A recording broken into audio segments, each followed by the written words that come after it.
네, 안녕하십니까. 카이로스 북클럽입니다. 오늘은 삶의 열정이 넘치는 책, 엄마의 돈 공부의 저자, 네, 이지영 저자님 모셨습니다. 네, 반갑습니다. 반갑습니다. 안녕하세요. 네, 안녕하세요. 네, 우선은 미소가 너무 좋으세요. 실제로 뵈니까. 감사합니다. 네, 네, 맞습니다. 우선 그 자기소개 간단하게 부탁드릴게요. 네. 저는 엄마의 돈 공부 저자 이지영이라고 합니다. 반갑습니다. 네, 반갑습니다. 네. 이 책을 쭉 보고 저는 어떤 느낌이 들었냐면, 이거 젊은 세대들, 특히 이제 젊은 여성분들한테 선배로서, 네, 후배한테 돈 공부도 있지만 삶에 대한 공부를 같이 이제 좀 그 내용들을 전달해 주는 책이라고 느꼈거든요. 요번에 개정판이 새로 나왔는데, 네, 개정판 내신 이유가 있으실까요? 30대 초반에 제가 느꼈던 그런 감정들, 그리고 지금 30대이신 분들, 또 40대이신 분들에게 이야기 드리고 싶은 부분을 이제 담은 책이고요. 개정판을 내게 된 이유는 이제 출간한 지 한 5년이 지났어요. 그래서 5년 동안 또 그동안에 제가 방송이나 이런 강연에서 멘토링도 했었고, 또 강의를 하면서 또 느꼈던 부분들을 다시 또 더 추가로 담고 싶어서 이제 개정판을 출간하게 됐어요. 신혼 초부터 보통은 남한테 보여주는 삶을 좀 살고 싶어 하잖아요. 근데 그게 아니라 보여주는 삶이 아니라 이제 좀 정말 필요한 삶을 사셨기 때문에 지금 이 책에서처럼 50억 자산가가 되신 것 같아요. 근데 그 안에는 좀 간절함이라는 게 있을 것 같거든요. 좀 그 간절함의 그 핵심 비밀은 좀 뭘까요? 네. 남에게 보이는 삶보다는 좀 내가 행복할 수 있는 삶을 추구를 했던 것 같아요. 근데 이제 간절함이 실제로, 근데 저는 이제 20대에 돈 잘 못 모았던 이유 중에 하나가, 또 돈이 그렇게 중요한가? 인생에서 그냥 그게 그렇게 중요한가? 이런 생각을 되게 많이 했었어요. 이제 첫 아이를 계획을 하면서 아이에게 해주고 싶은 그런 것들을 이제 생각을 하게 됐어요. 그러니까 그 당시에는 저희가 원룸에서 살고 있었는데 아기 방도 꾸며주고 싶고, 또 아기한테 또 좋은 아이가 꿈을 펼칠 수 있도록 해줄 수 있는 엄마가 되고 싶은데, 내가 그런 준비가 아직 안 돼 있다라는 사실을 자각을 하면서 그게 절실함으로 변한 것 같아요. 돈이 있어야 투자를 한다고 생각을 하는데, 저도 완전히 반대라고 생각을 하고 있는 사람이거든요. 돈 공부를 해야 눈에 보인다. 그래야 맞아요. 돈을 벌 네. 수가 있다라고 얘기를 하는데, 약간 내가 자산이 없을 때 저 역시 그런 생각을 했었던 것 같아요. 그러니까 내가 돈이 없는데 무슨 투자에 대한 공부냐 라는 생각을 했었던 것 같아요. 그러니까 내가 돈이 생기면 그때 내가 투자에 대한 공부도 하고 재테크에 대한 공부도 하는 거지, 지금 뭐 돈이 아직 몇 억이 없는데 내가 이게 1억도 없는데 막 이런 생각을 했었어요. 근데 실제로는 순서가 반대라는 거예요. 그러니까 내가 돈이 없기 때문에 재테크에 대해서 공부를 해야 되고, 그래야만 자산이 빠르게 불어날 수 있다는 거예요. 그래서 부자들이 갖고 있는 생각이라면, 제 생각에는 그 순서를 바꿔서 생각한다는 거예요. 그러니까 내가 돈이 없기 때문에 나는 더 이 부분에 집중을 해야겠다. 돈이 없기 때문에 내가 재테크에 대해서 공부를 해야겠고, 돈이 없기 때문에 내가 좀 더 빠르게 자산을 불려갈 수 있는 공부를 해서 좀 더 빠르게 불려가야겠다라고 생각을 하는가 하면, 반대로 저 역시도 자산이 없을 때는 내가 아직 자산도 없는데, 난 아직 준비가 안 됐는데 뭘 한다는 거지? 막 이런 생각을 했던 것 같아요. 네. 혹시 정말 내가 돈을 진짜 모아야 되겠다, 그런 계기가 좀 있으셨을까요? 저에게도 어떤 계기가 있었다면, 일단 첫 번째는 내 집 마련이 저의 하나의 로망이었어요. 그러니까 저는 신혼 때 이사를 3번을 갔거든요. 네. 그러니까 원룸에서 투룸에서 막 이렇게 이사를 3번 가면서, 내가 아이 태어나고 나도 이렇게 계속 매년 이사를 다니면 애는 이제 학교도 맨날 바뀌게 되고, 이건 좀 안 될 것 같다라는 생각이 들었고, 내가 일하지 않아도, 내가 시간을 꼭 쓰지 않아도 소득이 창출될 수 있는 시스템을 만들고 싶었던 그 이유도, 아이가 태어나고 나서 내가 사랑하는 아이와 좀 더 많은 시간을 보내고자 한다면 그런 시스템을 준비를 해놔야 될 것 같다라는 생각. 제가 은행에 다니고 있었는데, 은행이 합병이 되면서 명예퇴직 하시는 분들이 정말 많았어요. 근데 그때 보면서 직장 생활 영원한 게 아니구나, 직장에 있을 때 내가 좀 준비를 해야겠구나 라는 생각, 이런 여러 가지 생각들이 들었어요. 그 삶이 균형 잡혀 있으시다는 생각 많이 들거든요. 또 뭐 자기계발이나 또 여러 분야의 책들을 같이 다 보시는 것 같아요. 또 개인적인 자기계발 하시는데 어떻게 좀 시간 투자하시는지 그 내용도 좀 같이 말씀해 주실 수 있을까요? 예전에 어떤 문구를 읽었는데, 그 가난한 사람들은 생각할 시간이 없어서 가난에서 벗어나지 못한다. 라는 문구가 있었어요. 그러니까 실제 가난한다는 것은 실제로 열심히 안 해서 가난한 건 아니에요. 사람들은 정말 열심히 일을 하고, 저도 정말 열심히 일을 했었어요. 그러니까 한 번도 일을 쉬어본 적이 없고, 파트타임, 투잡, 뭐 이런 것도 다 하면서 정말 바쁘게 살았는데 실제로 돈은 쌓이지 않았어요, 잘. 근데 그 이유가 뭘까 생각했는데 내가 약간 큰 방향성과 그림을 그릴 수 있는 시간이 있어야 되는데 나에게 그 시간조차 없다 보니까 계속 하던 그 일만 계속 하게 되고 뭔가 다른 기회를 모색하거나 다른 방향을 살펴볼 수 있는 시간 자체가 저한테 없었던 거예요. 그래서 제가 그 문구를 읽고 나서는 일주일에 정말 한 3시간이라도 나에게 생각할 시간을 줘야겠다. 그럼 내가 그 시간에는 혼자서 생각을 하면서 대신에 그 전에 내가 봤던 그런 책에서 괜찮은 그런 문구가 있었거나 또는 뭔가 내가 이렇게 나도 해보고 싶다 라는 게 있었다면 그걸 바탕으로 해서 생각할 시간을 한 3시간 정도라도 나에게 주고 좀 플랜을 짜보고 이러면서 저한테는 크게 변화가 있었던 것 같아요. 그때 제가 생각했던 것이 여러 가지 나의 플랜들을 짜면서 새벽 시간도 좀 활용을 하게 됐고 그리고 주말에 그래도 한 3시간 정도 이제 좀 활용을 하게 됐고 이러면서 제 삶이 좀 많이 변화가 있었어요. 네. 저는 뭐 김성호 회장님의 책 보면 이제 수거학 이론이라고 해서 사람이 돈을 벌 수 있는 그릇을 먼저 키워야 된다 이런 그 말씀해 주셨던 게 좀 기억났거든요. 근데 이 책에서 저는 좋았던 게 돈은 우연히 주어지지 않는다. 네, 운이 좋게 들어와도 내 그릇이 그걸 담아내지 못하면 그 돈을 장악하기 어렵다. 결국 돈에 욕심을 내기 전에 돈을 담을 수 있는 부의 그릇부터 키워야 한다. 네, 이 얘기가 참 좋았어요. 그래서 여기 한 그 불 키울 수 있는 방법이 좀 몇 가지 있다면 소개 좀 해주실 수 있을까요? 가장 첫 번째 원칙은 그러니까 내가 자산 관리에 대해서 내가 책임을 진다. 라는 마음 이게 제일 중요할 것 같아요. 그러니까 많은 분들이 어떤 부를 추구하는 데 있어서 뭐 누가 이렇게 준 정보라던가 또는 뭐 저게 좋대라고 하면 이렇게 솔깃해서 자신은 그 부분에 대해서 잘 몰라도 그냥 막 돈을 다 넣고 투자를 하고 이런 경우가 되게 많은데 모든 이런 자산 관리는 나에게 책임이 따른다. 그리고 내가 이것을 투자를 하고 나면 그 결과도 내가 책임을 지는 것이다. 라는 본인이 책임을 진다라는 사실을 일단은 인지하는 것에서 그릇이 한번 확 커질 거예요. 모든 투자에는 리스크가 따른다. 근데 그 리스크를 대비해야 한다.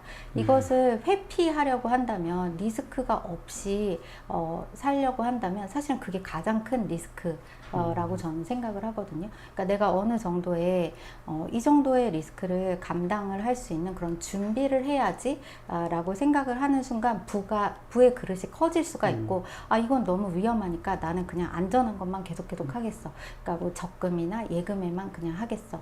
이렇게 만약에 생각을 한다면 다시 또 그게 가장 큰 리스크. 왜냐면 본인은 이 인플레이션이나 이런 거에 대한 방어가 전혀 안 되고 분명히 자산 가치가 더 빠르게 증가하면서 본인은 뒤처질 수밖에 없다라는 거예요.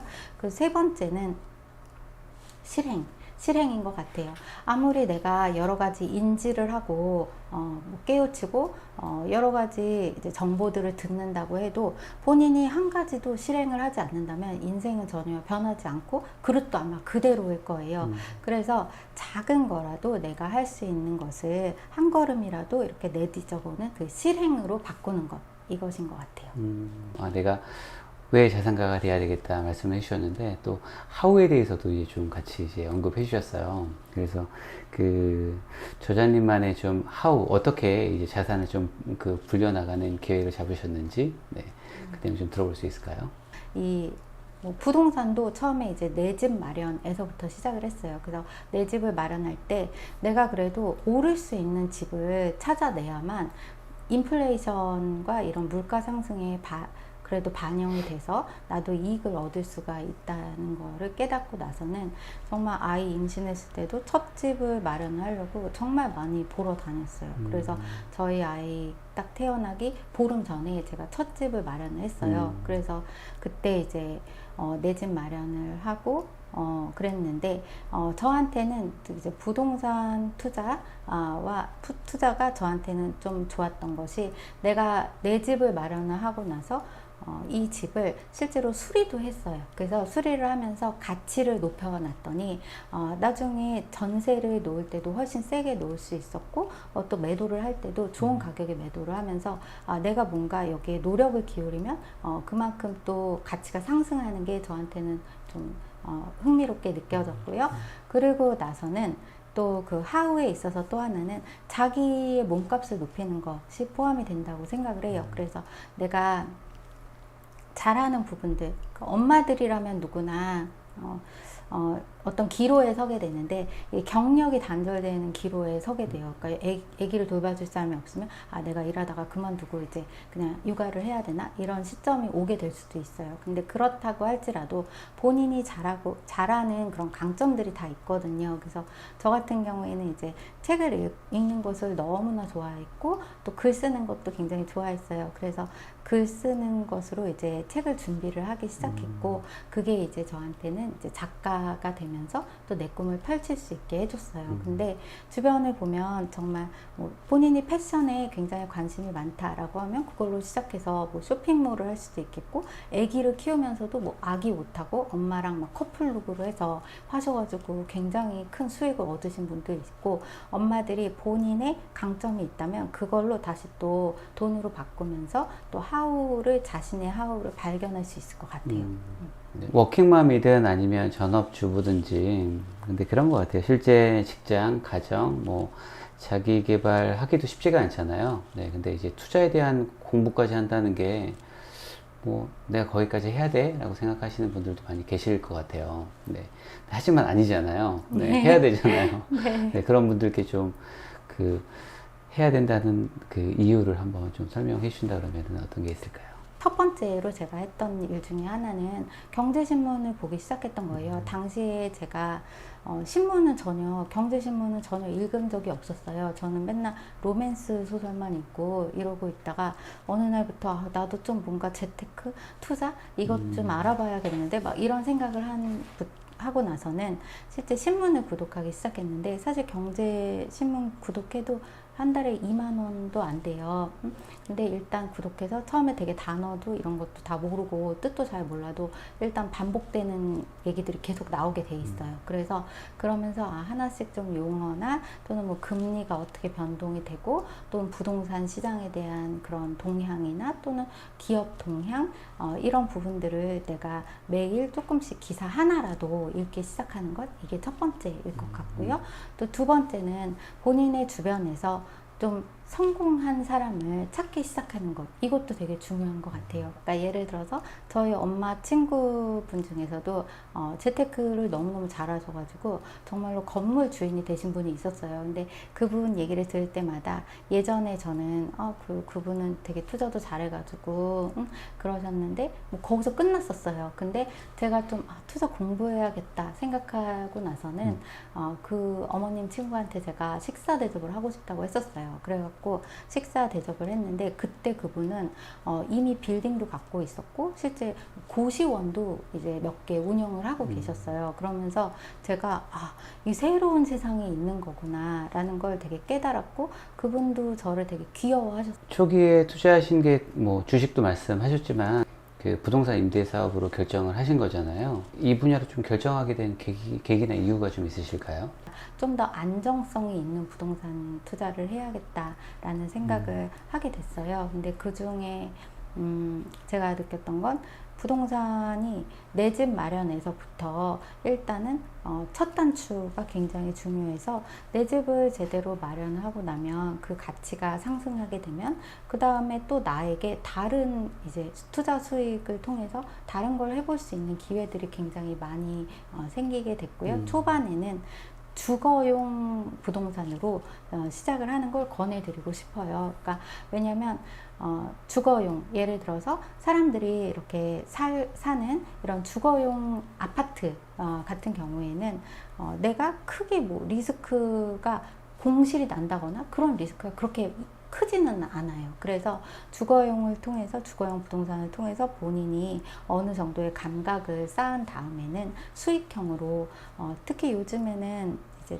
대출이나 이런 부분이 주거용 부동산은 잘 안 나와요. 근데 이제 수익형 부동산 같은 경우는 그래도 여전히 대출을 활용할 수 있는, 레버리지를 활용할 수 있는 부분이 많아서 일단은 기본을 쌓은 다음에는 좀 수익형으로도 관심을 갖는 것, 이렇게 하면은 그래도 좀 안정적으로 투자가 이어질 수 있을 것 같다라는 생각이 네, 들어요. 네. 요즘에는 어떤 부분에 투자를 관심 네. 있어 하시는지, 네. 그게 갑자기 또 궁금해졌어요. 네. 네, 항상 위기의 시기에는 두 가지 시야가 공존하는 것 같아요. 그러니까 이런 상업용 부동산에 대해서 어떤 분들은 지금 이렇게 코로나19가 굉장히 심한데 상업용 부동산들, 그러니까 상가가 공실이 나는 상가도 있고 그런데 이게 무슨 말이냐 라고 하면서 이제 갖고 있던 것도 막 파시는 분들도 있는가 하면은, 또 어떤 분들은 지금이기 때문에 이 가격에 매수할 수 있다. 그리고 어느 정도의 리스크가 있을 수 있지만 그 리스크를 우리가 철저한 그 공실에 대한 그 방어, 그러니까 절대 공실이 잘 나지 않는 안정적인 수익형 물건으로 바꿀 수 있다면, 그걸 찾을 수 있는 안목을 내가 기른다면은 코로나 때문에 지금 이 가격에 살 수 있다라고 해서 매수를 하시는 분들도 많아서, 실제 올해 상업용 부동산 같은 경우는 매수 그 거래량이 역대 최고예요. 지난 몇 년에 비교해 봤을 때 실제 그 거래량이 역대 최고고, 또 경매에서도 상업용 부동산의 낙찰가율 이런 걸 보면 오히려 100% 넘게 120%에 막 받아가시고 그러세요. 그래서 일단 위기가 왔을 때는 이것을 위기니까 아무것도 안 한다 라는 그 생각이 있을 수 있지만, 위기는 결국에는 나한테 기회도 될 수 있다. 그래서 그 마음 자세가 되게 중요한 것 같아요. 7천만 원에서 1억 정도 이제 딱 모은 그 신혼부부들한테 지금 이런 그 정도 돈이 있으면 이렇게 좀 그 투자를 하면 좋다. 7천만 원에서 1억 정도가 있다 라고 하면, 제가 저의 책에서도 말씀드렸지만 저는 전세 살지 말라 라고 이야기를 했거든요. 사실 전세 대출 이자가 굉장히 저렴하기 때문에 많은 분들이 전세 대출 받아서 전세를 살면 좋지 않을까요? 이렇게 질문하시는 분도 되게 많으세요. 근데 실제 전세는 어차피 끝이 좀 정해져 있어요. 그러니까 예를 들어서 제가 신혼 초에 저 같은 경우에는 내 집을 물론 저는 이제 처음에 너무 돈이 없었고 이제 월세로 시작을 했었지만 그리고 나서 몇 년이 지나서 제가 종잣돈을 딱 1억 원을 모았을 때 작더라도 내 집을 마련을 했어요.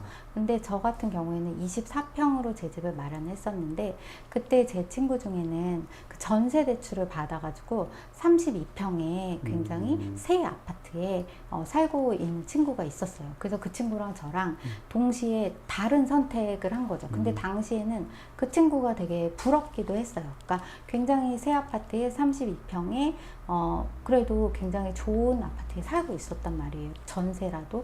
근데 2년이 지나고 났을 때 저는 그래도 저의 집이 이제 집값이 올랐고 그냥 내 집이 있어서 괜찮았는데, 그 친구는 2년이 지난 후에 이제 전세금을 올려줘야 되는 상황이 오게 됐어요. 그래서 그 친구가 2년 있다가는 전세금을 이제 어마어마하게 많이 올려줬어요. 그리고 나서 2년이 지났어요. 다시 그 친구 또 올려달라고 이제 주인이 말을 해가지고 결국에는 경기도 지역으로 이사를 가게 됐어요. 왜냐면 더 이상은 전세 대출을 받아서 이렇게 내는 것이 힘들고, 본인이 그 돈으로 딱 집을 구하려고 봤더니 이미 집값이 옛날하고 다르게 많이 달라져가지고 경기도로 다시 빠지게 된 거예요. 그래서 제가 그때 느꼈던 것이 마찬가지로 만약에 7천에서 1억이 있다면 내가 아무것도 못한다라는 건 절대 아니에요. 왜냐면 특히 요즘은 6억 이하의 집에 대해서는 대출이 굉장히 많이 나오고 있어요. 이제 서울이 너무나 부족할 거예요. 서울은. 그러면 경기도 쪽으로 또는 뭐 인천이나 여러 지역을 좀 공부가 된다면 여기에서 좀 저평가된 곳, 그러니까 지금은 가격이 아주 높지는 않지만 내가 사고 나서 몇 년이 지나면 그쪽으로 뭐 교통의 호재도 있을 수 있고 또는 낡은 아파트라고 할지라도 또 아파트는 재건축의 호재가 있을 수 있어요. 그러니까 내가 낡은 아파트라고 할지라도 뭔가 연식이나 이런 부분을 좀 공부가 되어 있으면은 이거는 조금 리모델링의 호재가 있을 수도 있고 뭐 재건축의 호재가 있을 수도 있고 이런 방면을 알고 있다면 내가 소형으로라도 내 집을 마련을 하는 것을 추천을 드리고 싶어요. 자산이 이제 좀 증식될 때 변곡점이라는 게 있잖아요. 네, 그래서 언제 좀 많이 이렇게 이제 좀 몇 번의 과정을 좀 거치셨을 것 같아요. 그 내용도 혹시 좀 공유를 해주실 수 있을까요? 저 같은 경우에도 내 집을 마련을 하고 그게 가장 첫 번째 이제 나의 투자였다면 내 집 마련에서 이제 그게 영원히 이제 저는 행복할 줄 알았어요. 내 집이 없었었기 때문에 내 집만 마련하고 나면 이제 난 더 이상 재테크도 할 것도 없을 거라고 생각을 했는데 실제 내 집 마련하고 나니까 대출 이자가 많이 나오게 되고 또 지출이 되게 많아지면서 오히려 내 삶이 예전보다 조금 더 무거워진 느낌이 되게 많이 들었어요. 내 집은 있었는데 오히려 내가 항상 대출 이자와 이제 원금까지 같이 갚을 때는 예전과는 다른 이제 부담이 엄청 많이 들었어요. 그래서 그때 제가 느꼈던 게 그래서 저 같은 경우에는 그때 저의 집을 그 전세로 주고 저는 다시 빌라로 이사를 갔어요. 그러면서 다시 내가 지출을 좀 확 줄이고 그때는 다시 상가에도 관심을 갖게 됐어요. 그래서 상가에 이제 투자를 할 때에는 내가 나만 일을 하는 것이 아니라 어느 정도의 월세 시스템을 만들어 놓고 싶다라는 생각이 들었는데 저한테는 자금이 별로 없었기 때문에 저희 살고 있던 집을 전세로 주고 대신에 저희는 그 옥탑방으로 이사를 가면서 자금을 좀 마련을 하면서 이제는 투자에 있어서 레버리지도 활용하지만 현금 흐름, 이게 투자에 있어서는 레버리지와 현금 흐름이 굉장히 중요한 단어거든요. 그래서 두 개를 동시에 좀 추구를 해야겠다라는 생각을 했었어요. 그래서 저에게 암흑기라면 이제 옥탑방으로 이사 갔었던 그 해가 매우 큰 암흑기가 있었던 것 같아요. 옥탑방으로 가면서 이제 상가에 투자를 하게 됐고요. 또 그때 이제 상가에 투자를 하면서 또 내가 내 집을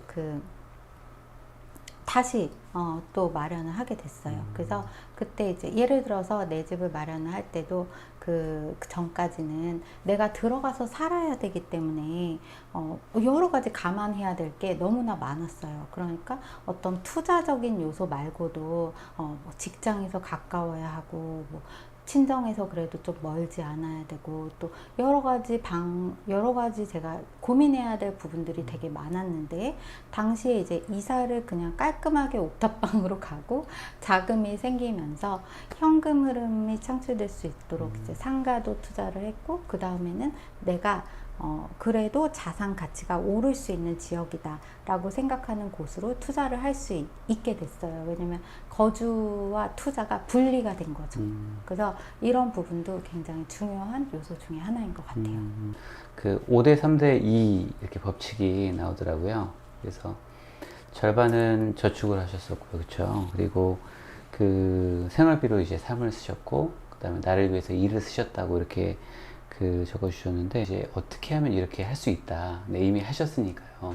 좀 그 부분에 대해서도 말씀 좀 부탁드릴게요. 532 시크릿 머니 법칙이라고 해서 50%는 저축, 30% 지출, 20% 나에게 투자하라 라고 제가 말씀을 드렸는데 네. 아이가 어느 정도 크고 그러면 엄마들 같은 경우에는 또 아이를 키우면서도 내가 나한테 쓸 돈이 어딨냐 라는 생각을 정말 많이 해요. 그러니까 내가 뭐 하나 이렇게 배우고 싶은 게 있어도 심지어는 책을 한 권 사려고 해도 내가 이 읽고 싶은 책이 있어도 빌려서 도서관에서 이렇게 대여해서 이제 기다리고 이렇게 읽고 애기 전집은 이제 뭐라도 사줘야지 이런 생각을 자기도 모르게 이제 하게 되는 거죠. 그러다 보니까 자신에 대한 그 투자가 정말 뒤로 밀려나게 되는 거죠. 그러니까 아기 전집이나 이런 거에는 이제 굉장히 돈을 많이 써도 내가 뭔가 나의 배움이나 또는 나를 위한 돈을 쓰는 거에는 너무나 많이 인색해질 수 있다는 거예요. 이제 엄마가 되고 나서 많은 것들이 변하는데 이때 기준을 세울 때 그래도 나도 나에게 뭔가 20% 쓰겠다. 그게 20이 아니더라도 정말 단돈 5만 원이라도 나는 나의 배움에 쓰겠다. 나를 위해 쓰겠다라고 기준을 세워두면은 앞으로 10년이 지난 다음에 내 인생이 지금보다 훨씬 더 행복하고 풍요로워질 거예요. 그래서 제가 532 시크릿 머니 법칙에서 20%가 반드시 소득의 20%가 아니더라도 기준을 세워두고 나에게 쓴다. 근데 나에게 쓸 때 또 구체적으로 이야기한다면 일단은 그러니까 독서. 자신이 좋아하는 책이 있다면 그래도 한 달에 한 권 정도는 살 수 있는 그 마음의 여유, 그 책을 통해서 배우는 것, 그리고 운동이 하고 싶은 게 있으셨다면 하나 끊는 것, 그리고 세 번째는 여행. 그래서 나에게 20% 쓸 때 책과 운동과 뭐 여행, 그러니까 건강인 거죠. 그래서 책, 건강, 여행. 그래서 훨씬 더 풍요로워질 수 있을 것 같아요. 근데 이제 사실은 엄마가 공부하고 엄마가 배워야 자산도 빨리 불어나고요. 그리고 엄마가 행복해야 또 아이도 가족도 행복할 수 있어요. 그래서 일단 이기적인가? 내가 너무 이기적인가? 이런 생각으로만 치우치지 마시고 결국에 내가 배울 때 결국에 우리 집 자산도 더 빨리 불어날 수 있는 거고 또 내가 행복할 때 우리 집 분위기도 더 좋아질 수 있는 거고 어찌됐든 몇 프로는 나에게 써야지 라고 좀 본인이 큰 금액은 아니더라도 한 달에 정말 10만 원이라도 제가 다이아몬드 통장을 만드시라고 하거든요. 네. 책에서 보니까 소비 통제 3단계 이렇게 이제 적어 주셨었어요. 일반 분들이 좀 소비 줄이는데 어떤 부분을 좀 하면 줄이면 효과적인지 설명 부탁드릴게요. 소비를 줄이는 다양한 방법들을 이제 시도를 해본 결과 무조건 소비를 줄이면 그렇게 기분이 좋지는 않더라고요. 그러니까 내가 돈을 많이 버는데 만약에 더 벌어야지 뭐 생각을 했다가도 어차피 안 먹고 안 쓸 건데 더 벌어서 뭐 하며 이제 약간의 동기부여가 굉장히 이제 떨어지게 돼요. 그래서 저는 이제 사람들에게 말씀드릴 때 일단은 내가 한 달에 한 항목만 공략하라. 이거는 제가 여러분한테 이제 말씀을 많이 드려요. 그러니까 내가 오늘부터 뭐 먹는 것도 줄이고 쓰는 것도 줄이고 사는 것도 줄이고 다 줄여야지 라고 생각하면 결국에는 다 그냥 안 할란다 이런 생각으로 끝날 수가 있어요. 그래서 만약에 뭐 이번 달은 내가 외식비를 줄이겠다 라고 생각하면 외식비를 타겟으로 삼는 거죠. 그래서 본인 제일 항목이 많은 것을 일단은 찾아내야 돼요. 그래서 그 항목을 첫 달에 공격. 그래서 만약 외식비를 첫 달에 공격, 그러면 두 번째 달에는 뭐 내가 만약에 커피에 돈을 많이 썼다. 그럼 커피를 조금 덜 먹을까? 그래서 커피값 공격. 그러면서 첫 달, 한 달, 두 달, 뭐 세 달 이렇게 그 세 번째 달에는 옷값 공격. 막 이렇게 해서 하나, 둘, 셋 이렇게 줄이다 보면 실제로 1년이 지나고 나면 12개 항목을 공략을 했는데 거의 다 공략했을 가능성이 커요. 본인이 많이 쓰는 부분. 그리고 이런 부분에서 하나씩 공략을 하다 보니까 자기에게 어느 정도 이 소비를 자제할 수 있는 그 자제력이 생기게 되는 거죠. 그래서 첫 번째가 그래도 한 달에 한 항목 공략하기가 있을 수 있겠고 자신의 단기 목표를 좀 세워서 보상도 해주시면 좋겠어요.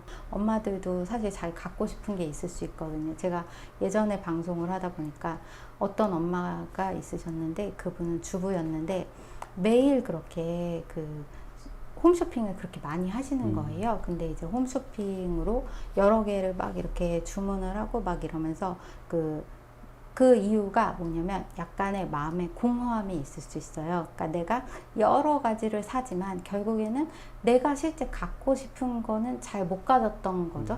근데 이제 생각이 거기까지 가지 않게 되면은 여러 가지를 사게 돼요. 왜냐면 이 마음이 공허하기 때문이죠. 그래서 이제 그분한테도 갖고 싶은 게 뭔지를 정확하게 딱 하나를 정하라. 한 달에 하나. 그래서 그것을 차라리 사되 그걸 사기 위해서는 다른 것을 줄여야 한다.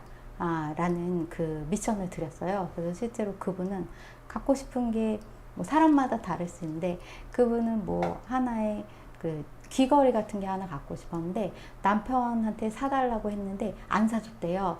비싸다면서 안 사줬대요. 근데 그게 갖고 싶었대요. 그래서 이거는 한 몇 달을 참으셔야 될 것 같다. 이제 말씀을 드렸는데 결국에는 그 귀걸이 사진을 뭐 냉장고에 붙이고 여기 붙이고 지갑에 붙이고 막 책상에 붙이고 이러면서 그거를 붙여놓고 놨더니 홈쇼핑을 하려고 하다가 그걸 딱 본 순간에 갑자기 끄고 다시 안 사게 되고 뭐 막 주문하려고 하다가도 갑자기 이제 줄이게 되고 그러더니 결국에는 그거를 크리스마스 때 자기에게 선물로 줬어요. 12월 달에 스스로 자기에게. 근데 엄청나게 달라진 게 내 삶의 그 지출이 결국에는 내가 좀 바라는 것에 초점이 맞춰지다 보면은 결국에는 점점 지출이 자연스럽게 통제가 되고 실제 그 과정마다 눈물도 많이 있을 테고, 네, 되게 어려운 과정도 많이 있으셨을 것 같아요. 근데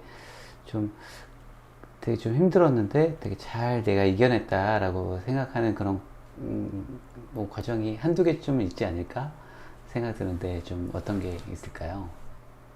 제가 제일 힘들었던 건 그 재테크와 그 육아를 같이 병행해야 된다는 게 저한테는 너무 힘들었어요. 그러니까 예를 들어서 육아만으로도 너무 힘든데 그렇다고 육아만 하고 있으면 또 재테크는 하나도 안 하면 또 돈이 계속 없어지는 거죠. 그래서 이 두 개를 병행해야 된다는 게 너무나 좀 많이 힘들었고 그랬기 때문에 사실은 그런 시간이 만약에 그런 일이 만약에 없었다면 그냥 재테크에 있어서 내가 일하는 방법 외에 다른 투자라던가 이런 부분을 생각조차 못했을 수도 있어요. 근데 그런 일들이 자꾸 생기면서 내가 직장은 물론 다니지만 직장 외에도 다른 뭔가에 소득이 들어올 수 있는 시스템을 만들어 놓지 못한다면 내가 결국에는 자꾸 이런 충돌의 상황이 발생하겠구나.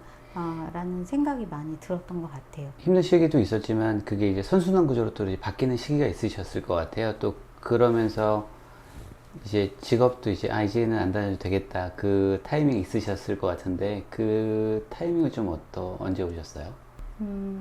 어느 순간에 제가 회사를 그만둘 수 있었던 건 사실 전 준비를 많이 했어요. 그러니까 어느 순간 갑자기 욱해서 그만둔 건 아니었고 저 같은 경우에는 첫 번째 단계들을 살펴보면 일단은 재정적인 부분에 준비를 해두고 싶었어요. 그러니까 내가 직장이 아니더라도 꾸준하게 소득이 나올 수 있도록 마련을 해둘 수 있는 재테크에 대한 것이 일단은 기본적으로 준비가 되어 있어야겠다 생각을 해서 여러 가지를 시도를 했어요. 아까 말씀드렸듯이 뭐 주식, 부동산, 사업, 다양한 게 여러분에게도 시도를 한번 해보고 그 안에서 내가 조금씩 이제 감각을 익히면서 재테크에 대한 감각을 갖고 좀 인식을 하는 것, 그러니까 직장 소득이 전부다라는 것이 아니라 준비를 해두는 것. 그리고